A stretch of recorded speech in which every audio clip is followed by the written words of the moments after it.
ભારતના વડાપ્રધાન નરેન્દ્ર મોદીના વડાપ્રધાન પદે 11 વર્ષ પૂર્ણ થવાના અવસરે ભરૂચ જિલ્લા ભાજપ દ્વારા વિકસિત ભારતના અમૃતકાળ સેવા સુશાસન અને ગરીબ કલ્યાણ થીમ પર એક વિશેષ કાર્યશાળાનું આયોજન ભરૂચ ડિસ્ટ્રિક્ટ કોઓપરેટિવ બેંકના સભાખંડમાં કરવામાં આવ્યું હતું। મુખ્ય વક્તા તરીકે હિતેશભાઈ પટેલ, ગુજરાત પ્રદેશ કિસાન મોરચા ભાજપના પ્રમુખ ખાસ ઉપસ્થિત રહ્યા હતા। આ કાર્યશાળામાં 2014 થી 2025 સુધીના વડાપ્રધાન મોદીના શાસન દરમિયાન કરવામાં આવેલ વિકાસ કાર્યો, જાહેર કલ્યાણ યોજના અને સુશાસનની વિવિધ પહેલોનું વિસ્તૃત રૂપે વર્ણન કરવામાં આવ્યું હતું।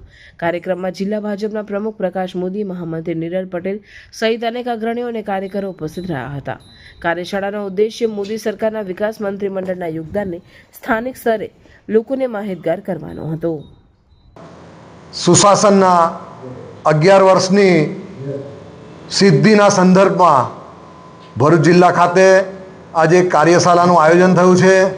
આવી કાર્યશાળા સમગ્ર દેશમાં યોજાઈ રહી છે અને નરેન્દ્રભાઈના શાસનના એટલે સેવા દ્વારા સુશાસન અને ભય ભ્રષ્ટાચારની મુક્તિ અને ગરીબોનું કલ્યાણ એ ઉપલક્ષમાં જે કંઈ એમના કાર્યો થયા છે એ કાર્યોને લઈને સમગ્ર ભરૂચ જિલ્લામાં ખાટલા બેઠકો યોજાશે અને ગામે ગામ ફરી અને નરેન્દ્રભાઈના 11 વર્ષના સુશાસનનો પ્રચાર પ્રસાર કરવામાં આવશે। છેલ્લી જે સિદ્ધિ છે ઓપરેશન સિંદૂર, એના માટે પણ ગામે ગામ જઈ અને લોકોને આ પણ કાર્યથી અવગત કરવામાં આવશે।